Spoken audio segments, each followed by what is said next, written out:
నమస్తే, welcome to 99 TV. FCRA foreign contribution regulation act ఇవాళ దీని మీద ఎందుకంత విస్తారంగా చర్చ జరుగుతుంది. ఇప్పటికీ ఆ యాక్ట్ పుట్టినప్పటి నుంచి 1976లో ఇప్పటికి 4 సార్లు అమెండ్ చేశారు. 2011 నుంచి చూస్తే 3 సార్లు అయింది. ఇవాళ చేసిన అమెండ్మెంట్కి వస్తున్న అభ్యంతరాలు ఏంటి? ప్రతిపక్షాలు ఎందుకు గొంతు చించుకుంటున్నాయి? ఎక్కడో అమెరికాలో రిపబ్లికన్లు డెమోక్రట్లు పచ్చగడ్డేస్తే బగ్గుమంటుంది. వాళ్ళిద్దరూ కలిసి వాళ్ళ కాంగ్రెస్లో గొడవ చేస్తున్నారు. మన దేశంలో చట్టం చేసుకుని దానికి ఏదో అమెండ్మెంట్ చేసుకుంటే వాళ్ళకి వచ్చిన నష్టం ఏంటో, వాళ్ళకి వచ్చిన కడుపు నొప్పి ఏంటో అర్థం కావట్లా. అండ్ రెండోది, అసలు ఎఫ్సిఆర్ఏ ఏంటి, చట్టం ఏం చెప్పింది, 76లో పెట్టినప్పుడు దాంట్లో పొందుపరిచిన అంశాలు ఏంటి, తర్వాత వరుస క్రమంలో దాంట్లో అదనంగా చేరుస్తూ వచ్చిన అంశాలేంటి, వీటి మీద సమగ్ర విశ్లేషణ చేయడానికి మనతో ఉన్నారు geo political affairs expert senior journalist Suresh Kocharla గారు. సురేష్ గారు నమస్తే. 76 నుంచి చూద్దాం సార్, అది మిసెస్ గాంధీ ఉన్న సమయంలో అనుకుంటాను. అండ్ ఇన్ఫ్యాక్ట్ ఆమె డౌట్ వచ్చింది, ఇదేదో వస్తున్నాయి ఈ ఫండ్స్, ఇక్కడ వీళ్ళేదో వేరే మతలబు ఉంది, దేనికోసం మళ్ళిస్తున్నారని. ఎంతో కొంత చిత్తశుద్ధితో ఆవిడ చేశారు, ప్రయత్నం చేశారు. సబ్సిక్వెంట్గా జరుగుతున్న డెవలప్మెంట్స్ని ఆ సబ్సిక్వెంట్ గవర్నమెంట్స్, మిసెస్ గాంధీ తర్వాత వచ్చిన గవర్నమెంట్స్ ఎలా అడ్రస్ చేశాయి? ఇది మీరు చెప్పినట్లనే ఇది ఫస్ట్ 1976లో ఫారిన్ కాంట్రిబ్యూషన్ రెగ్యులేషన్ యాక్ట్ తీసుకొచ్చారు. బయట నుంచి డబ్బులు వస్తూనే ఉంటుంది. డబ్బులు వచ్చిన తర్వాత దాన్ని ఎట్లా వాడుకుంటున్నారు, దేనికి వాడుకుంటున్నారు. నేను చర్చ్ కడతా అని చెప్పి డబ్బు తీసుకొచ్చి చర్చ్లో బయట నుంచి 10 కోట్లు తెచ్చుకుంటే 5 కోట్లు ఖర్చు చేసి మిగతా 5 కోట్లు మీ ఇల్లు కట్టుకుంటారు, 2 మర్సిడీస్ బెన్ కొనుక్కుంటారు, మిగతా దానికి ఖర్చులు చేసుకుంటారు, ఫారిన్ హాలిడేకి వెళ్తారు. కాదు, చర్చ్ కట్టడానికి కదా 10 కోట్లు తీసుకుని మళ్ళీ 10 కోట్లు దానికే ఖర్చు పెట్టాలి, మిగతా దానికి కాదు. ఇది ప్రాబ్లం. ఇవాళంటే చాలా సంవత్సరాల దాకా మనం ఈ ప్రశ్నలు అడగలేదు. ఇంకోటి, జనరల్గా ఒక ఎఫ్సిఆర్ఏ కింద మీరు ఆడిట్ సబ్మిట్ చేయాలి. మీరు ఆడిట్ చేసిన ప్రతి సంవత్సరం మీకు వచ్చిన డబ్బులు దాన్ని ఎట్లా ఖర్చు పెట్టారో, దేని పెట్టారో దాని బ్యాలెన్స్ షీట్ పెట్టి ఆడిట్ చేసి ఫైల్ చేయాల్సి వస్తుంది. అది గవర్నమెంట్ దాంట్లో ఫైల్ చేయాలి. మీరు చేయట్లేదు వీళ్ళు చాలామంది. సో గవర్నమెంట్ ఏం చేశారంటే, ఈ 2015లో మోదీ గవర్నమెంట్ వచ్చిన ఒక సంవత్సరం తర్వాత ఎఫ్సిఆర్ఐ రిజిస్ట్రేషన్ 18,000 ఎఫ్సిఆర్ఐ అంటే ఎన్జిఓల రిజిస్ట్రేషన్ రద్దు చేశారు. ఓకే, జూన్ 22, 2026కి మన దగ్గర ఇప్పుడు 14,456 ఎన్జిఓలు ఉన్నాయి. మంచి బిజినెస్ సార్ ఇది, మీరు కూడా చూసుకోవాలి. యాక్చువల్లీ ఎందుకు ఇంత కష్టపడి స్టూడియోలకు రావడం, పని చేయడం అంతా. ఒక ఎన్జిఓ సెటప్ చేసుకోండి, నేను అది చేస్తాను ఇది చేస్తాను అని చెప్పి బయట నుంచి డబ్బులు తెచ్చుకొని లావిష్గా ఉండొచ్చు.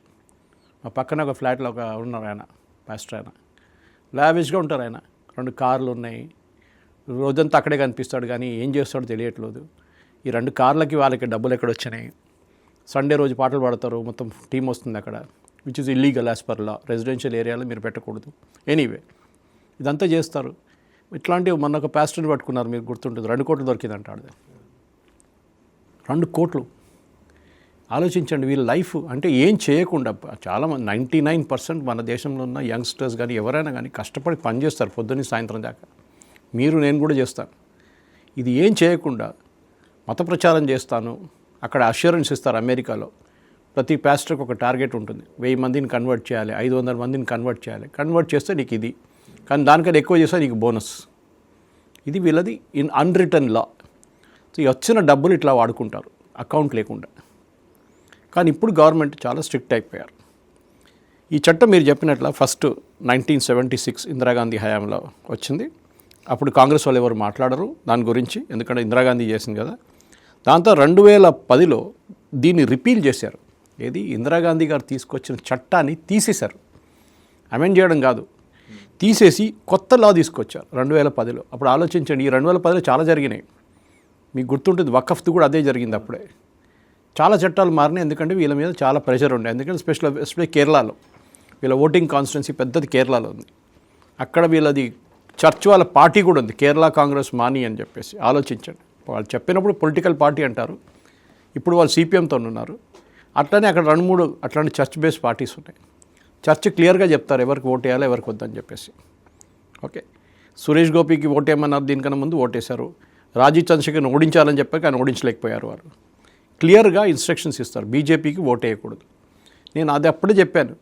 మోదీ గారు క్రిస్మస్ రోజు చర్చ్కి వెళ్ళారు ఢిల్లీలో. అది కాకుండా కేరళ నుంచి వచ్చిన ఫాదర్లందరినీ, బిషప్లందరినీ పిలిపించుకొని విందు ఇచ్చారు. ఏం చేసినా కానీ మీకు ఓట్లు రావు. చాలా క్లియర్ ఇది. మీరు టైం వేస్ట్ చేస్తున్నారు, మీరు డబ్బులు వేస్ట్ చేస్తున్నారు, వీళ్ళు మీకు ఓటేయరు. వీళ్ళకి ఒక్కటే కావాలి అంటే డబ్బులు బయట నుంచి వస్తే మస్తు వస్తాయి, దాని నుంచి లావిష్గా లైఫ్ లీడ్ చేసుకోవచ్చు, టార్గెట్లు మీట్ చేయాలంతే. ఇప్పుడు 1,00,000 మందిని కన్వర్ట్ చేసి ఈ సంవత్సరం అందరు కలిసి నెక్స్ట్ ఇయర్ 2,00,000 మందిని కన్వర్ట్ చేయాలి. ఇది వీళ్ళ మెయిన్ థింగ్. ఇప్పుడు గవర్నమెంట్ ఇప్పుడు చట్టం మీరు చెప్పినట్లు మళ్ళీ రిపీల్ అయింది. దాని తర్వాత ఈ 2010లో రిపీల్ చేసిన కొత్త యాక్ట్ తీసుకొచ్చింది. దాన్ని 2011 మేలో అది ఎఫెక్ట్లో వచ్చింది. దాని తర్వాత మోదీ గవర్నమెంట్ వచ్చిన తర్వాత దీన్ని అమెండ్ చేశారు 2016లో, 18లో అండ్ 20లో. ఓకే, టెక్నికలీ 10 సార్లు అమెండ్ చేశారు దీనికన్నా ముందు అన్నీ కలుపుకుంటే. ఇప్పుడు రూల్స్ ఫ్రేమ్ చేశారు. మీకు గుర్తుంటుంది వాసుదేవన్ గారు, మన సిటిజన్షిప్ అమెండ్మెంట్ యాక్ట్ సిఏఏ వచ్చినప్పుడు, సిఏఏ వచ్చిన తర్వాత చట్టం పాస్ అయిన తర్వాత కూడా 5 సంవత్సరాలు పట్టింది రూల్స్ ఫ్రేమ్ చేయడానికి. అది పెద్ద ఒక తప్పు ఎన్డీఏ గవర్నమెంట్. ఎందుకు జరిగిందో అర్థం కావట్లేదు. మీరు చట్టం పాస్ చేశారు, 1 సంవత్సరం పాటు మీరు టైం తీసుకోవచ్చు. ఇది 2 సంవత్సరాలు ఏంటి అర్థం కావట్లేదు. ఓకే, 3 సంవత్సరాలు ఏంటి, 5 సంవత్సరాలు ఆలోచించండి. సో ఫైనలీ సిటిజన్షిప్ ఇవ్వడం మొదలుపెట్టారు. ఇప్పుడు ఈ ఎఫ్సిఆర్ఐ కింద కూడా ఇప్పుడు కూడా అదే చేశారు. చట్టాలు సపరేటు, లా ఉంటుంది, రూల్స్ ఫ్రేమ్ చేయడం సపరేట్ ఉంటుంది. కొత్తగా రూల్స్ తీసుకొచ్చారు ఇప్పుడు మోదీ గారు. దానితోని అంత మొత్తం ఒక చిన్న భూకంపం, చిన్నదిగా పెద్ద భూకంపం వచ్చింది. ఎస్పెషల్లీ కేరళలో కేసీ వేణుగోపాల్ నోటు, అక్కడ సతీశన్ స్టేట్మెంట్లు, వీళ్ళు వాళ్ళు అందరు కలిసి పడుతున్నారు ఇప్పుడు. అండ్ ఇప్పుడు చూడండి తమాషా, దీంట్లో ఏం చెప్తున్నారు మీరు కొత్త చట్టాలు విన్ బ్రీఫ్, ఎందుకంటే మనం చెప్పుకుంటే పోతే చాలా టైం పడుతుంది దానికి, కానీ విన్ బ్రీఫ్గా చెప్తాను. సో 22 జూన్ ఈ నెలలో మినిస్ట్రీ ఆఫ్ హోమ్ అఫైర్స్ ఒక లేటెస్ట్ నోటిఫికేషన్ పబ్లిష్ చేశారు గెజెట్లో. Foreign contribution regulation act first time specify చేస్తున్నారు ఏంటంటే మీరు దేనికి తీసుకొస్తున్నారు డబ్బులు. ఇప్పుడు దాకా లేకుండే. లెప్రసీ గురించి ఒక ఎన్జిఓ పెట్టి వాడు ఫస్ట్ మర్సిడీస్ బెంజ్ కొనుక్కుంటాడు. ఓకే, లెప్రసీతో మర్సిడీస్ బెంజ్తో సంబంధం ఏంటంటే నేను ట్రావెల్ చేయాలి కదా, నేను పాస్టర్ని, ఇక్కడి నుంచి అక్కడ పోవాలి, నేను చిన్న కార్లలో పోను, ఇండియన్ కార్లు, నాకు మర్సిడీస్ బెంజ్ కావాలి, లేకుంటే BMW కావాలి. కానీ మీరు ఆ డబ్బులతోనే ఒక 100 మందిని ట్రీట్ చేయొచ్చు కదా. అదంతా తర్వాత, ముందు ఇది నా పర్సనల్ కంఫర్ట్ చూసుకోవాలి. ఒక ఇల్లు కూడా కట్టాలి నేను, బై ద వే అది కూడా కట్టుకుంటాడు ఇదే అకౌంట్ మీద. ఇప్పుడు క్లియర్గా ఎన్జిఓలు కానీ వాళ్ళ అసోసియేషన్స్ కానీ క్లియర్గా దేనికి డబ్బులు తీసుకొస్తున్నారో దానికి క్లారిటీ ఇవ్వాలి. ఓకే, మెయిన్గా ఏంటంటే అండర్టేకింగ్ ఒకటి, ఫారిన్ ఫండ్స్ భారతదేశం వ్యతిరేకంగా వాడుకోకూడదు, యాంటీ నేషనల్ యాక్టివిటీస్ కోసం వాడుకోకూడదు, భారతదేశ సమగ్రతకు భద్రతకు దాని వ్యతిరేకంగా చేయకూడదు అన్నమాట. ఓకే, ఇప్పుడు ఈ రూల్స్ తీసుకొచ్చింది యాక్ట్ పార్లమెంట్లో పాస్ అయితే కూడా ఈ రూల్స్ ఉంటుంది. ఓకే, చట్టంతో దానికి సంబంధం లేదు, కానీ ఉంది కూడా అట్ ద సేమ్ టైం ఆ అంబ్లికల్ కార్డ్ ఉంది. ఓకే, ఇప్పుడు ఎఫ్సిఆర్ఐ ఈ కొత్త రిజిస్ట్రేషన్కి 5 సంవత్సరాల వ్యాలిడిటీ ఉంటుంది. ఇప్పుడు అప్లై చేస్తున్నది ఉంటుంది, కానీ వాళ్ళు కొంచెం మార్పులు తీసుకురావాలి. కొత్త వాళ్ళు ఎవరైనా అప్లై చేస్తే ఎన్జిఓలు 5 సంవత్సరాలకి వ్యాలిడిటీ ఉంటుంది. దాని తర్వాత మళ్ళీ దాన్ని రెన్యూవల్కి అప్లై చేయాలి. ముందు అట్లా లేకుండే మీరు ఎప్పుడు కావాలంటే నడిపించుకోవచ్చు. ఎప్పుడైనా ఈ 2015లో మనం చూసాం 18,000 మందిని తీసేసిన తర్వాత ఇప్పుడు దీంట్లో అబ్జెక్ట్ చేసిన చాలామంది ఉన్నారు, మనం చెప్పాము కూడా. దీంట్లో బిగ్గెస్ట్ చేంజ్ ఏంటంటే వాసుదేవన్ గారు, ఎగ్జాక్ట్ ప్రోగ్రామ్ ఆర్ పర్పస్ మీరు దేనికి తీసుకుంటున్నారో దానికి మీరు క్లియర్గా క్లారిటీ ఇవ్వాల్సి వస్తుంది. ఓకే, జనరల్ కేటగిరీస్ని తీసేశారు. Okay, 5 main categories: social, educational, religious, economic and cultural. ఈ 5 హెడ్ కిందనే మీరు డబ్బులు తీసుకోవచ్చు. రిలీజియస్, మీకు ఒక చర్చ్ కట్టాలి, మీకు ఒక మస్జిద్ కట్టాలి, ఈవెన్ గుడి కట్టడానికి బయట నుంచి డబ్బులు తీసుకురావచ్చు మీరు. ఓకే, తీసుకొచ్చారా, దానికే వాడాలి. అక్కడ నేను చెప్పినట్ల దాని పక్కన నేను ఒక పెద్ద ఇల్లు కట్టుకుంటాను, ఒక బంగ్లా కట్టుకుంటాను. ఎందుకు? నేను అక్కడ పాస్టర్, ఆ చర్చ్ పాస్టర్, లేకుంటే ఆ చర్చ్ ఫాదర్ నేను. అరే, చర్చ్ కోసం డబ్బులు తీసుకొచ్చారు, దానికి వాడుకోవాలి, మిగతా దానికి కాదు. ఇంకోటి, మీరు ఫర్ ఎగ్జాంపుల్ ఒక స్కూల్ కట్టడానికి మీరు డబ్బులు తీసుకొచ్చారు బయట నుంచి, కాన్వెంట్ కట్టడానికి మీరు ఒక బడ్జెట్ ఇచ్చారు 5 కోట్లు. మీరేం చేస్తారు, 5 కోట్లు మీకు తెలుసు సరిపోదని, కానీ ఒక అమౌంట్ ఫస్ట్ తిన్నది తీసుకొని తర్వాత యాడ్ చేసుకుంటూ పోతే ఎవరు చూడండి అన్నని ఏం చేస్తారు, 5 కోట్లు తెచ్చుకుంటారు. తర్వాత ఇంకో 5 కోట్లు కావాలన్నప్పుడు తర్వాత తెప్పించుకుంటారు ముందు ఉన్న చట్టంలో. ఇప్పుడు గవర్నమెంట్ అంటున్నారు గ్రేట్, ముందు 5 కోట్లు తీసుకున్నారు కదా, అట్లీస్ట్ బునాది వేయండి, ముందు గోడలు కట్టండి, రూఫ్ వేయండి, మొత్తం స్కూల్ కట్టలేకపోతారు కానీ 75% మా డబ్బులు వాడండి ముందు. అది వాడిన తర్వాతనే మిగతా డబ్బులు తెచ్చుకోవాలి. అప్పుడు మీ ఇంటెంట్ క్లియర్ అయిపోతుంది, మీరు దానికోసమే చేస్తున్నారా లేకుంటే ఇంప్రెషన్ ఉండదు, అది దీనికి తిప్పడానికి తీసుకొస్తున్నారా దీనికి అని చెప్పేసి. ఓకే, దీనికి ఈ గవర్నమెంట్ ప్రిస్క్రైబ్ లిస్ట్ నుంచే మీరు తీసుకోవాల్సింది. అది కాకుండా మీరు ఏ స్టేట్ ఏ యూనియన్ టెరిటరీలో వాడుతున్నారో ఆ డీటెయిల్స్ కూడా మీరు ఇవ్వాల్సి వస్తుంది. ముందు ఇట్లా లేకుండే రిజిస్ట్రేషన్ కేరళలో ఉంటుంది, వాడు పనిచేసే నాగాలాండ్లో ఉంటుంది. ఓకే, గవర్నమెంట్ ట్రాక్ చేయలేకపోతారు. ఇప్పుడు క్లియర్గా మీరు నేను ఈ స్టేట్లో పనిచేయబోతున్నాను, ఈ యూనియన్ టెరిటరీస్లో ఉంటానని డీటెయిల్స్ ఎంహెచ్ఎస్ సైట్లో మీరు అప్లోడ్ చేయాల్సి వస్తుంది. ఇంకోటి ఏంటంటే ఈ ముందు ఎన్జిఓలో ఒక కొంతమంది డైరెక్టర్ని పెట్టుకుంటారు. వీళ్ళంతా చాలా పెద్దోళ్ళు సొసైటీలో, retired IAS officer, retired IPS officer, సొసైటీలో మంచి మంచి పేరున్న వాళ్ళు. కానీ వెనకున్న క్యారెక్టర్స్ని ఎవరు చెప్పారు. ఇప్పుడు చాలా క్లియర్గా గవర్నమెంట్ ఏం చెప్పారు, మీరు ఓకే మీరు ఉన్నారు కానీ మీ ఎంట ఎవరు కంట్రోల్ చేస్తున్నారు, మాకు ఆ డీటెయిల్స్ కూడా కావాలి. ఎవరు లేరండి మా ఎంట ఉంటారు, చెప్పండి, మాకు తెలుసు మీరు ఎవరిని తీసుకొస్తున్నారు. ఓకే, మీ ఒరిజినల్ అసోసియేషన్ ఫామ్ చేసిన లిస్ట్ మా దగ్గర ఉంది. వాళ్ళు ఎక్కడ ఉన్నారు ఇప్పుడు, వాళ్ళు వెనక కూర్చున్నారు, ఎందుకంటే వాళ్ళ మీద కేసులు వచ్చినాయి. డెఫినెట్గా అంత హ్యూజ్ అమౌంట్స్ అంటే ఇండివిజువల్స్ ఎవరు, వ్యవస్థలు సంస్థలు ఇస్తాయి. ఇది ఇప్పుడు ఈ సంస్థలు కాదు, ఇది ఇండియాలో చెప్తున్నాను. మీరు బోర్డ్ ఆఫ్ డైరెక్టర్స్ ఫామ్ చేస్తారు ఎన్జిఓకి, మీ ఎంట ఎవరు ఉన్నారు, బోర్డ్ ఆఫ్ డైరెక్టర్స్ బాగానే ఉన్నారు, అంత పెద్ద పెద్ద వాళ్ళని పెట్టుకున్నారు. What about the people behind? డొనేషన్కు సపరేట్గా వస్తున్నాను నేను. ఓకే, మీరు చెప్పిన మాటకి ఈ డొనేషన్స్ ఏంటనేది, మీరు బయట నుంచి డబ్బులు తీసుకొచ్చేటప్పుడు దాని కింద దాని వెనక ఉన్న మంది మీకు యునైటెడ్ స్టేట్స్ ఫ్రీడమ్ కౌన్సిల్ వాళ్ళు డబ్బులు ఇచ్చారు 30 కోట్లు. ఎందుకు? ఎడ్యుకేషనల్ సెక్టర్కి. Very good, excellent. ముందు ఇది మనం అంగీకరిస్తుండే, ఇప్పుడు గవర్నమెంట్ అంటున్నారు వాళ్ళు కరెక్టే, వాళ్ళకి డబ్బులు ఎవరు ఇచ్చారు అది చెప్పండి మాకేం తెలుసు. మీకు తెలియకపోతే మీరు డబ్బులు తీసుకోలేరు, you cannot take this amount. వాళ్ళ వెనక ఎవరు ఉన్నారు చెప్పండి. దానికే ఇంత గొడవ జరుగుతుంది యూఎస్లో. అక్కడ పెద్ద స్కామ్ ఉంది దీనికన్నా పెద్దది. ఇక్కడ మనం చట్టం చేసుకునే దానికి అమెండ్మెంట్ చేసుకుంటే యూఎస్కి ఏంటి కడుపులో నొప్పి. చాలా క్లియర్ కదా వాసుదేవన్ గారు. యూఎస్లో మీరు వాసుదేవన్ గారు అందరికన్నా పెద్ద మనిషి వాసుదేవన్ లాగా ఒక్కరు లేరని చెప్పి ఒక యూఎస్ సెనేటర్తో స్టేట్మెంట్ ఇప్పించాలన్నా మీరు ఒక $3,000 చెక్ ఇవ్వండి నాకు, ఏం చదవాలి అది కూడా ఇచ్చేసేయండి, చదివిపిస్తాను నేను రేపు. వీళ్ళు డబ్బులు తీసుకొని ఏం కావాలంటే చేస్తారు యూఎస్లో. సెనేటర్స్ కానీ కాంగ్రెస్ మ్యాన్ వాళ్ళు లాబింగ్ గ్రూప్ వాళ్ళు. రేపు వాడు ఇరాన్ వాడు వచ్చి ఒక ఖతర్ చేస్తారు కదా, ఖతర్ మిలియన్స్లో ఇస్తారు, ఆడొక $50,000 ఇచ్చి ఈ ప్రెసిడెంట్ ట్రంప్ని క్రిటిసైజ్ చేయండి, ప్రెసిడెంట్ ట్రంప్ని ప్రేజ్ చేయండి, లేకుంటే మేము అందరికన్నా best nation in the world అని చెప్పండి, అదే చెప్తారు వాళ్ళు. ఈ లాబింగ్ గ్రూప్ పవర్ మీరు యూఎస్లో చాలా హెవీగా ఉన్నారు. పాకిస్తాన్ ఆర్మీ వాడుకున్నారు లాబింగ్ ఆపరేషన్ సింధూర్ టైంలో. పాకిస్తాన్ గవర్నమెంట్ కాదు, వాళ్ళకి సపరేట్ లాబింగ్ ఉంది. పాకిస్తాన్ ఆర్మీ ఆలోచించాడు. ఎనీవే, ఇప్పుడున్న ఇది మెయిన్ అన్నమాట. దీంట్లో ఈ టైట్నింగ్ ఆఫ్ రూల్స్ని ఇంకొకటి కొన్ని వచ్చినాయి వాసుదేవన్ గారు, అది చాలా తమాషగా ఉంది. మీ సోషల్ మీడియా అకౌంట్స్ డిస్క్లోజ్ చేయండి. కాక్రోచ్ జనతా పార్టీ అని ఉంటుంది, వాళ్ళ వెంట ఎవరున్నారు, వెనక ఎవరున్నారు, హూ ఇస్ మెయింటైనింగ్ ఇట్, ఎక్కడి నుంచి అప్లోడ్ చేస్తున్నారు, ఈ డీటెయిల్స్ అంతా మాకు కావాలి. కీ ఫంక్షనరీస్ ఎవరెవరు ఉన్నారు. ఓకే, మీరు బుక్ పబ్లిష్ చేస్తున్నారా, అచ్చా సోషల్ మీడియాలో బుక్ కూడా మీరు పబ్లిషింగ్లో కూడా ఇది వస్తుంది. మీరు మ్యాగజైన్ పబ్లిష్ చేస్తున్నారా, ఓకే దాని ఎడిటర్ ఎవరు, దాని వెనుకున్న కాంట్రిబ్యూటర్స్ ఎవరు, ఆ డీటెయిల్స్ అంతా మాకు కావాలి. ఓకే, న్యూస్ పేపర్ ఆర్టికల్ రాశారా, వెరీ గుడ్, ఎవరు రాశారు ఆర్టికల్ అది. ఇప్పుడు ఈ వైర్, క్వింట్, స్క్రాల్ వీళ్ళందరూ బయట నుంచి డబ్బులు తెచ్చుకుంటారు, కోట్లు వస్తాయి వాళ్ళకి, 50 కోట్లు 60 కోట్లకు సంవత్సరానికి వస్తుంది. న్యూస్ మినిట్ ఇట్లాంటి ఆర్గనైజేషన్స్కి. ఎవరు సార్? సోరసే కదా. సోరస్ చైనా కూడా చైనా హెవీ ఇన్వెస్ట్మెంట్.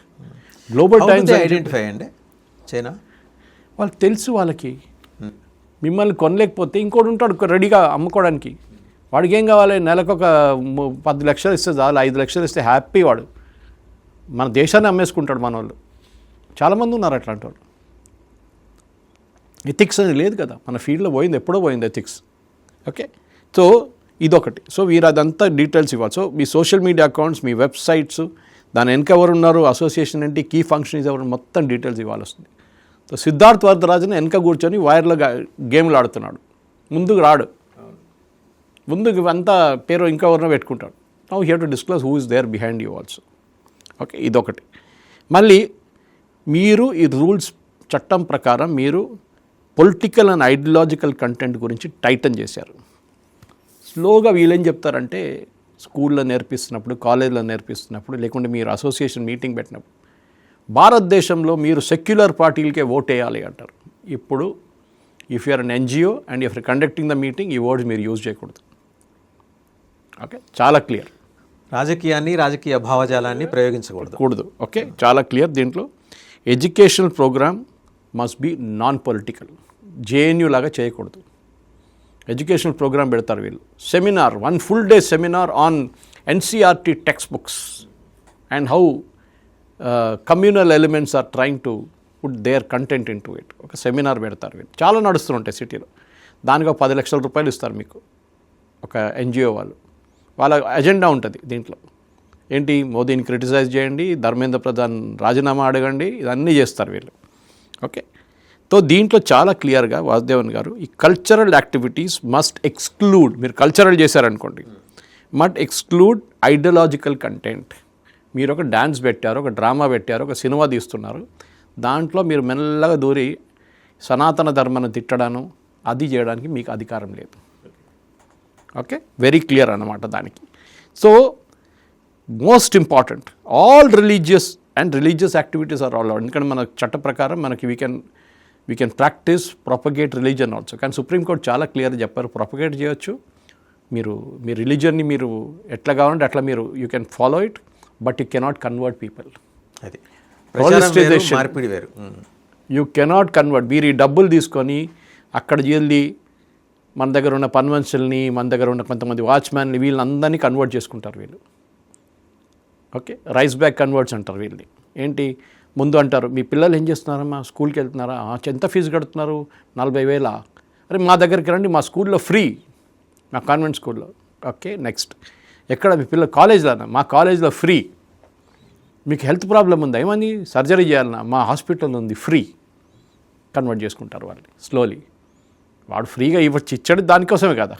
తర్వాత అంటాడు మీరు చర్చ్కి వస్తే మీకు రైస్ ఇస్తాం, బియ్యం ఇస్తాం, బస్తా బియ్యం ఇస్తాం, లేకుంటే డబ్బులు ఇస్తాం. నేను ఫస్ట్ ఇది బిలీవ్ చేయలేదు. మా దగ్గర పర్మనెన్స్ ఉండేది దీనికన్నా ముందు తిరుమలగిరిలో ఉన్నప్పుడు. ఆమె ఒకరోజు వచ్చి నేను పేరు మార్చుకున్నాను అమ్మ అని చెప్పి మా వైఫ్ దగ్గర చెప్తుంది. మార్చుకున్నారా పేరు ఏంటి, మేరీ సంథింగ్, బొట్టు లేదు ఏం లేదు. అడిగారు ఏమైందని. So this is what it was. Conversion జరిగింది. కన్వర్షన్ ఏంటి, చర్చికి మీరు సండే రోజు వస్తే మీకు తిండి పెడతారు, మీకు కొన్ని డబ్బులు ఇస్తారు, ఒక బస్తా బియ్యం ఇస్తారు. మన వాళ్ళు దానికోసం అమ్ముకుపోతారు. ఏం చేయాలి పాపం పేదోళ్ళు వాళ్ళు. ఓకే, సో ఇట్లాంటి చాలా మటుకు చట్టాలు ఉన్నాయి వాసుదేవన్ గారు, చాలా క్లియర్గా. సార్ ఇందాక నేను చదువుతుంటే మీడియా పర్సన్స్కి, పొలిటికల్ లీడర్స్కి, పొలిటికల్ పార్టీస్కి ఇవ్వరాదు అని కూడా ఉన్నది. అందులో పొలిటికల్ పార్టీస్కి ఒక మార్పు తీసుకొచ్చారు. సవరణ ఏదో దాంట్లో అంటే మీకు ఫారిన్ కంట్రీలో ఒక ఇండియన్ కంపెనీ ఉంది, ఫారిన్ కంపెనీ కూడా ఉండొచ్చు. అది ఫారిన్ కంపెనీలో ఇండియన్ ఇన్వెస్ట్మెంట్ 50% కన్నా ఎక్కువ ఉంది. ఫర్ ఎగ్జాంపుల్ మన దగ్గర టాటా వాళ్ళది ఉంది. ఓకే, మన దగ్గర వేదాంత గ్రూప్ వాళ్ళ కంపెనీలు ఉంటాయి బయట, ఈవెన్ మన అదానీ కంపెనీస్ ఉంటాయి బయట, అంబానీ కంపెనీలు ఉంటాయి బయట, చాలా మటుకు కంపెనీస్ ఉన్నాయి అట్లాంటి. ఆర్సెరాల్ మిత్తాల్ ఉంది, వాళ్ళు ఉన్నారు.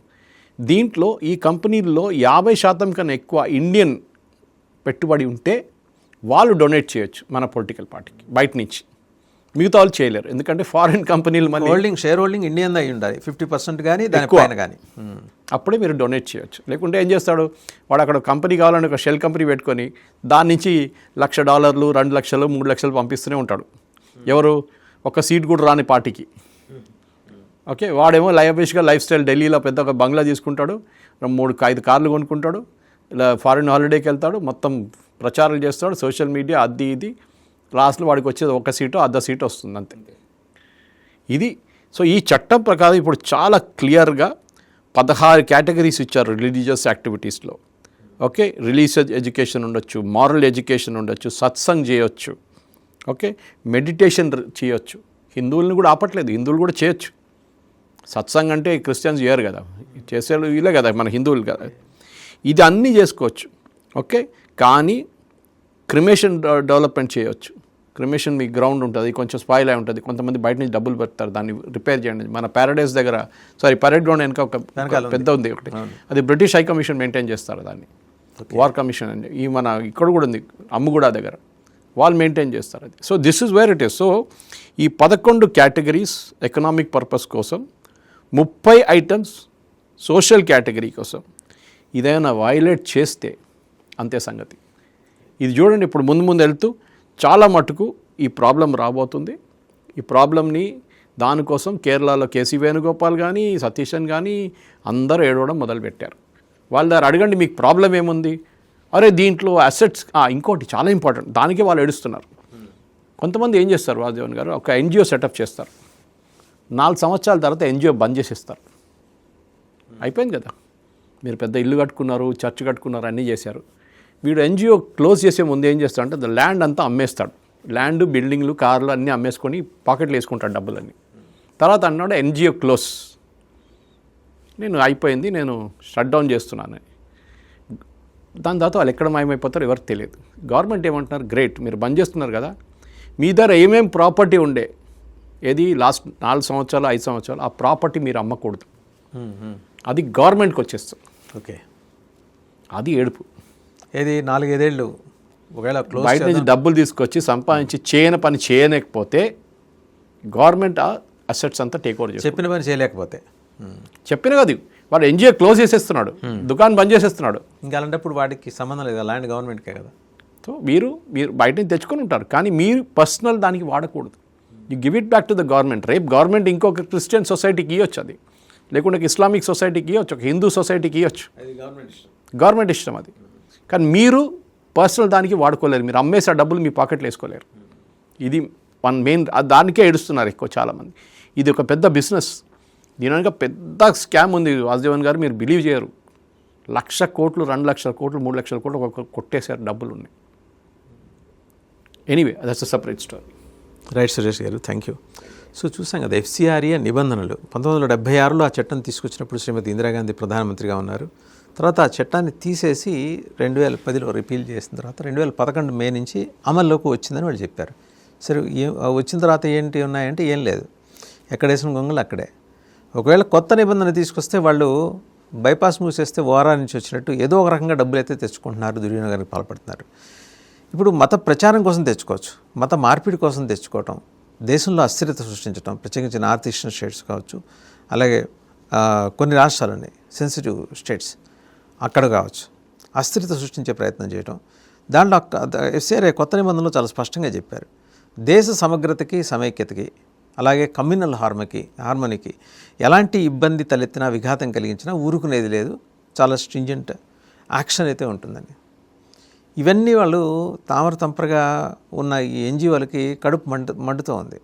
ఎందుకంటే ఎక్కడి నుంచో ₹1,00,00,000 తెచ్చుకొని ఒక 2-3 లక్షలు ఖర్చు పెట్టి మిగిలిన జేబులో వేసుకునే కొందరు ఉంటారు దుర్మార్గులు, వాళ్ళకిది. సో ఇన్ని నిబంధనలు కేవలం ఒక క్రైస్తవ మతానికి సంబంధించి పెట్టాల, సత్సంగులు పెట్టుకునే హిందూ సమాజం, ఈవెన్ సిక్కు సమాజంలో కూడా సత్సంగులు ఉంటాయి, వాళ్ళకి కూడా మీరు ఏ పర్పస్ కోసం తీసుకుంటున్నారో ఆ పర్పస్ కోసం ఖర్చు పెట్టాలి. అండ్ ఆడిట్ రెగ్యులర్గా ఉండాలి. అండ్ అలాగే ఒకవేళ మీరు NGO మూసేసి వెళ్ళిపోదలుచుకుంటే దాని మీద మీరు సంపాదించిన ఆస్తులు ఉంటాయి, అవన్నీ ప్రభుత్వానికి దఖలు చేసి వెళ్ళాలి.